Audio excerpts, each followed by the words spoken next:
Surviving infidelity. Never understand how my ex-girlfriend can treat cheating as a normal thing. So, my D-Day was around 7 months ago. I, male 35, met my ex-girlfriend, female 27, in 2014, and we made it official in 2015. I found that she suddenly deactivated her Instagram account without telling me in late 2019, and I only found out when I tried to forward a post to her and I couldn't find her account. When I confronted her, she told me that she did it because she felt harassed by her work friend's friend, let's call him Carl, that has been tagging her and kept trying to hit on her. I've known about this Carl since couple months prior when we went to a social gathering on one of X's work event, prior to COVID. I told X that I will be speaking to Carl to tell him to back off. However, X stopped me saying that it's not worth it, and X didn't want to create a drama among her work friends, so I relent. Then COVID happened, and in March X told me that she'd been laid off and needed to move back to her hometown due to lack of funds, and I was not able to help her that time because I was in the middle of renovating my home. I paid her rent and bills when she first moved to my city and haven't found work. X refused to move in with me because I lived in the suburb, and her old place was in the city center. We lived 50 minutes apart. So we were apart for a few months until May, when I had finished renovating and had some funds to help her pay her apartment. While we were apart, I find her to be quite distant and cold. She went out often, despite COVID, and still awake in odd hours like 3 a.m., 4 a.m. At first, I dismissed my thoughts because I thought she was depressed and stressed, but these activities continued even after she went back to our town. One day, I was hanging at her place when she was taking a bath and her phone was blasted with chats. So out of curiosity, I opened her chat to see who was chatting her, and I found a barrage of nudes from Carl being sent to her, with the text saying, "I can't wait to see you tomorrow." My body went numb, and my mind went blank. I was fuming, so I tracked back to her previous chats with Carl, and I found out that they have been exchanging nudes since 2019. I took pictures of the chats and nudes, then I told her I had emergency issues at work that I needed to attend. I work in medical field, so she knows sometimes I am needed in a certain situation. When I got back, I cried like a little baby. Part of me thinking that I should fight for her, part of me just hurt, real hurt. You see, my previous relationship also ended with me getting cheated on, so experiencing it again really sting me in the most hurtful place. In the morning, I opened my chats with her to see all our previous chats. I opened our pictures together, trying to find a reason not to throw this relationship away, until I stumbled upon our Instagram chats. I never deleted my chats with her. Lo and behold, her IG profile picture was there, but I couldn't find or open her profile. Then it clicked. She blocked me. This woman had me blocked on her IG with the guise of deactivating her IG. I made another account to stalk her IG, and yes, her IG was active, and was not put into private. I saw all her pictures, all her parties, stories, and yes, lovely picture of her kissing Carl in the mouth, which was taken not too long ago. Something snapped in me, and I was no longer feeling sad. All I felt was indifference. I took pictures of her IG and deleted everything I had about her on my phone, laptop, everything. I sent her a text, asking her to meet up. And when we meet, I just showed her the pictures I took on her phone and IG, straight told her that we are done. I don't know her anymore and I don't owe her anything, then left. I blocked her anywhere that had me connected to her. Told my parents and relatives to ignore her call. Couldn't ghost her because she knows where I live and work, so I just went no contact, and I went hard. Mutual friends trying to get me to forgive her, but I told them to stop contacting me about her or I will block them as well, so they back off after that. The reason I rant here was because last Valentine's Day, I got a text from her, switched from Android to Apple, and I only blocked her on my old phone, not on my new phone yet, where she, with all her audacity, asked for my help to pay her rent. No sorry, no trying to explain things. Didn't bother to respond, and blocked her again straight away. I just wondered how the hell did I fall in love with someone who didn't feel any remorse or guilt after cheating on me. If you're still here, thank you for reading my rant. Edit 1. I am overwhelmed and grateful for the support and comments that I received from this community. I just couldn't thank you guys and girls enough. To explain some things. 1. Our mutual friends honestly didn't know about what my ex did, because they were blocked as well. I did manage to explain to them about the reason I broke up with my ex during a Christmas Zoom call. They understood and didn't mention her anymore after that, so I am good with that. One of my closest friends told me they wanted to us make up because they saw how happy I was when I was with her, so when I told him what my ex did, he almost went ballistic at her. I told him to drop it, since I want to avoid any drama. All in all, I'm just fortunate that my ex didn't reach out to my family. They were a different story I would like to avoid. 2. Some asked about the IG. I have to admit that I suck and ignorant at social media thing. I only know how to like, follow, comment, and post on Instagram, unlike my ex who is a heavy user of Instagram. So when she said she deactivated her account, I believed her completely. 3. Some of you commented about me paying her rent and being an ATM, which I admitted was my fault since the beginning. The comment hit me hard, but it's the hard truth I needed. I tried too hard I guess, and I really want to make this relationship work that somehow, I'm blinded. I told myself that I will be her provider anyway when we get married, so it's okay for me to help her when she needed me. Well, somehow I managed to dodge the bullet unintentionally, so I guess that's a win for me. Edit 2. I woke up and find so many encouragement and questions. Frankly, I am truly grateful to this community for their massive support. I'd also like to thank you all for the awards. Hopefully happiness will find you all. Meanwhile, I will try to respond some inquiries and questions from some of you. 1. What was my ex's response and excuses when I broke up with her? I didn't stay to hear her excuses, nor I was in a position where I want to know. All I had in my mind was to end it and leave. Whatever she said will never change the fact that she had broken my trust and had an affair. No explanation will fix or change that fact. 2. How did she know my number on new phone? I retained my old number, been using it for 10 years or so, when I switched from my Xperia to my Apple SE. She texted me through regular SMS because I had her blocked on my WhatsApp, and I had forgotten to block her number on my iOS because I had deleted her number previously.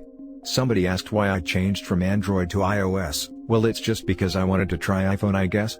3. About her refusing to move in with me when she was laid off. I know it should have been a red flag, but at that time, I was trying not to be pushy about her moving in because I had thought that she might reacted badly should I insist. She doesn't drive and depend on me or her friends to go from one place to another, and since I am mostly working, she told me that she won't be able to go out with her friends or have anything to do if she moves in with me. I was always non-confrontational, and she was the type who hates it when someone forces her to do something she doesn't want. 4. About her trying to get me back. I don't know how to respond to this, to be honest. I don't know whether I am mentally prepared to see her again or caught off guard meeting her. This is the worst scenario that could happen to me right now. 5.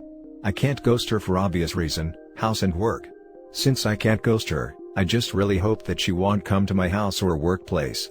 After 7 months, I really hope she won't ever show up her face again. Again, thank you for your support and encouragement. It really made my day and reminded me that all will get better. Now for the top comments. Wow. Those mutual friends knew if it was so public on IG, and only you were blocked. Ditch all those people. Thank you for your response. Our mutuals are only 5 people. I have a very small circle of friends, so my ex had them blocked as well. My mistake was that I didn't want to explain why we broke up to my friends, and I deleted all my pictures about our IG, too hurtful to keep. The reason they want me to forgive her is that they felt that it was a shame that I ended up a 4 years relationship, and tried to be a good friend in making us become a couple again. They assumed it was only a minor misunderstanding between us. Cheating didn't bother her because she didn't see you as more than just something to be used at her convenience. This is confirmed by her asking you to help pay rent. I knew where this was headed when you said you paid her rent, but she wouldn't live with you, even temporarily. I just wondered how the hell did I fall in love with someone who didn't feel any remorse or guilt after cheating on me? It's a simple and very well-known pattern.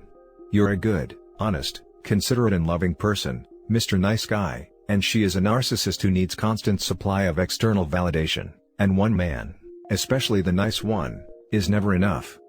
You're lucky that you discovered her cheating. And you're wise to quickly dump her. She'd ruin your life. You're capable of deep love, so move on and look for a woman worthy of you, who will love you as deeply as you'll love her. There are many such women, and dating is so easy nowadays. Take your lesson and don't get attracted to a narcissist again. Thank you. I'm taking it slow right now, and took advice from this subreddit to help me build my self-image. I am grateful to have found this subreddit few months ago. Holy cow. That's one hell of a story. I'm sorry you had to go through this. Thank you for your response. I am fortunate that I am in a better place now, and was able to move on. Though somehow my ex was able to trigger me with her text. Now for the last story. My story. A bit lengthy, but here's my story and I feel it's important, My fiancée and I were together for 6 years, lived together for over 5, and were engaged for 2. We had always had a wonderful relationship. She was the one that wanted to move in with me. She started dropping hints that she wanted to get engaged. Of course, I was ready and happy to also. After almost 4 years into our relationship, not too long after we were engaged, I discovered that she had some real clinical depression. She had always talked about how her career wasn't working out the way she'd hoped, and that it was making her depressed. One night, I came home and discovered that she cut herself on the wrist multiple times. I cried and panicked. But I cleaned her wounds, bathed and fed her, and vowed to support her and get her better. I got her into therapy the very next day and proceeded to work on almost all my off days to make money for the therapist. I thought I was doing the right thing by being there for my fiancée. During this time, she and I never had issues with one another. She continued to harm herself from time to time and eventually got on antidepressants as her therapist feared she was a self-ending risk. I continued to support her, even doing research on ways I could be there daily for a self-harming spouse. Her depression, according to her, revolved around her want for a new and better job. At the time, we were living in Georgia. She wanted to leave Georgia as she felt that she'd stand a better chance at a career elsewhere. In June of 19, I relocated us to New York. I wrote her cover letter after cover letter, passed out her resume, and networked for her as much as I could. In October of 19, she finally found a job that made her happy. I wrote the cover letter for this job and I couldn't have been happier for her. Soon after, I swiftly noticed a change in her. She became withdrawn, occupied, and distant from me. The one time I needed her to be there for me when I was down, she was only concerned with herself. After I called her out on it, she swore up and down that she didn't mean it, and that it was me and her against everything and that she'd prove it. In Jan of 2020, she began to act very odd and suspicious. We began to fight a lot. I didn't think she was cheating on me, but I knew something was off. I told her that I felt that she was changing and now realized she wanted something different in life. I told her that I felt she was outgrowing her life with me and that it was okay and that she could go. But she cried and pleaded that I was wrong. In February 2020, I told her the same. I told her that I believe she's outgrown what she thought she wanted in life with me, and that it was totally okay and that she could go. But again, she cried and pleaded to me that I was wrong, that she was here with me and that I was misinterpreting everything. In March, we once again got into a huge fight over her odd behavior. I was so anxious and depressed all the time, trying to figure out how a great relationship of 5 years was falling apart so quickly. During the fighting, we decided to take a break. I asked her if there was someone else and immediately apologized for it. She looked me in my face and asked me how I could ask her that. I remember going away to a hotel that night and I turned on myself. I was convinced that if she crying and pleading that there's nothing going on with her, then it must be me. I apologized for it, took ownership of everything, and asked for another chance to be a better man. She then took me to a couples therapy session. After the session, she told me that she wasn't sure if she wanted it to work out with me. So, I told her that I would not be here for that and I left. I told her it was over. The next day I came home to get my things for work. She wrapped me up in her arms and legs and cried inconsolably and begged me to stay. She said that she realized that she does want it to work, and that she doesn't want a life without me. She said her depression and anxiety caused her to not think clearly. She cried and pleaded for another day until I ultimately decided to stay. I never wanted to break up and I thought we were just having a rough patch. After that moment, things seemed so much better. We began to communicate better and we seemed to return to ourselves. I was so rejoiced that this few-month rough patch, at least that how I perceived it, was over. We were back to us. On MLK Day 2021, I caught her. The previous night, she kept saying that she wanted to do something special for Valentine's Day. I told her we should go away for a weekend and she was so excited. We went to bed that night and even looked at hotels. The next day, I went to work on the holiday to make extra money for this trip. She was off and said she was going to get her nails done. She then said she was going out for drinks with her girlfriends. Later that evening, she came home and readily ate the meal that I prepared for her, the one she requested. Something wasn't sitting right. I checked her phone and saw everything. She reached out and made plans with him the previous night, the same night we were planning our special Valentine's Day trip. She spoke to him using words she'd used with me for years. She even threw me under the bus to him. When I confronted her, she continued to lie and lie. She finally admitted what she'd done and said it started in March.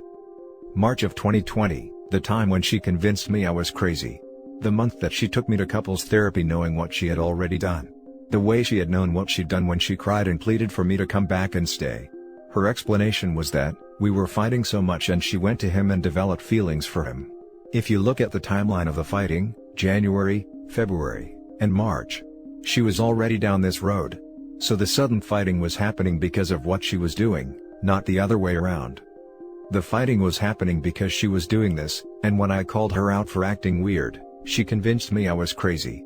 When it was all done and over with, she basically blamed it on me and laid out a laundry list of all the ways I was terrible to her. Told me that I never trusted her even. She manipulated me, gaslighted me, and convinced me I was crazy and got me to stay all while she knew exactly what she was doing. Now for the top comments. That's painful. I always despise hearing people getting talked out of their gut instincts. Betrayal is bad enough, but causing someone to doubt themselves is evil. Far out. That is deeply manipulative. What an awful human. I guess she was so desperate to have you as the backup role. She seems like a very unstable person who is bound to come crawling back when her life falls to pieces. That is inevitable. I know this must be rough for you. But you must feel a weight off your shoulders to know that she's not anchoring you down. I hope you're doing so much better now. The classic story. Mentally put together, good-natured person finds someone they vibe with. Unbeknownst to them, this person they found has serious unresolved mental/emotional issues if not strong character defects. Tries to invest into the relationship because this good-natured person can see the good in this sad sap they found. The kindness goes to their head, not knowing how to process actual healthy and unconditional love, decides to immediately take advantage of it because why not? Not to crap on those with mental issues. But this is far too common. If not for cheating stories but for bad/traumatizing relationships. I want to be naive enough to believe that sometimes you find a fixer-upper as a certain wintry-themed Disney flick would suggest. But damn, there is no excuse for this kind of manipulation. Every time I read a post on this sub I just keep asking myself, how could you do that to someone and not feel a thing? When people with mental issues crap on others, I believe it's appropriate to crap on them. And that's it for this video guys. If you have thoughts to share, leave a comment below. Don't forget to hit like and subscribe if you like this content. I'll catch you in the next one. Good day everyone.